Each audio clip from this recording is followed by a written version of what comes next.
Here locally, the Alamance Partnership for Children is inviting families to sign cards this week in memory of Dolly. Once they're done, they'll send them to the Dollywood Foundation. A lot of them are writing their names. I witnessed them writing like little notes, and it's like, okay, hey, she did this in honor of her father because he couldn't read. And so to see these children being able to write a card to her, that's a part of that piece of them receiving the books and what she wanted out. The Asheboro Library put together this display for Dolly. They say they can sign your child up for the Imagination Library. As you might know, that library helps kids learn to read and even sends kids free books monthly. The nonprofit has donated millions of books to kids all around the world.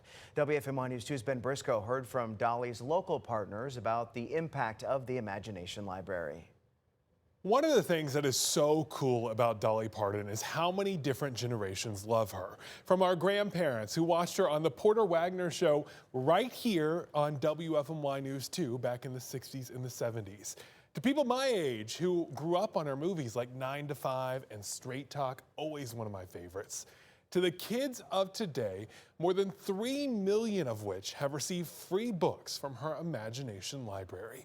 In Guilford County alone, the nonprofit has mailed more than 2 million books to local children since 2019.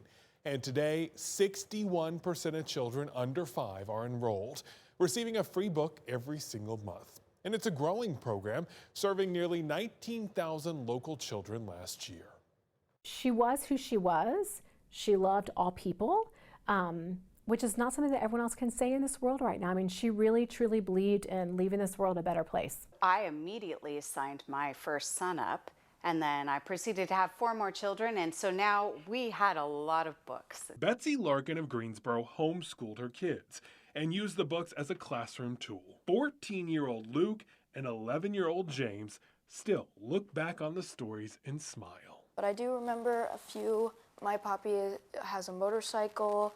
I remember this one as well. It's pretty crazy that I can still remember them, but they were kind of my childhood, so it's not hard to forget them. I saw that one and it brought back so many memories. I used to actually practice reading on that book, and then I moved on to Cat in the Hat, but that was the first one that I really liked reading. Really quite amazing that she had such a big giving heart.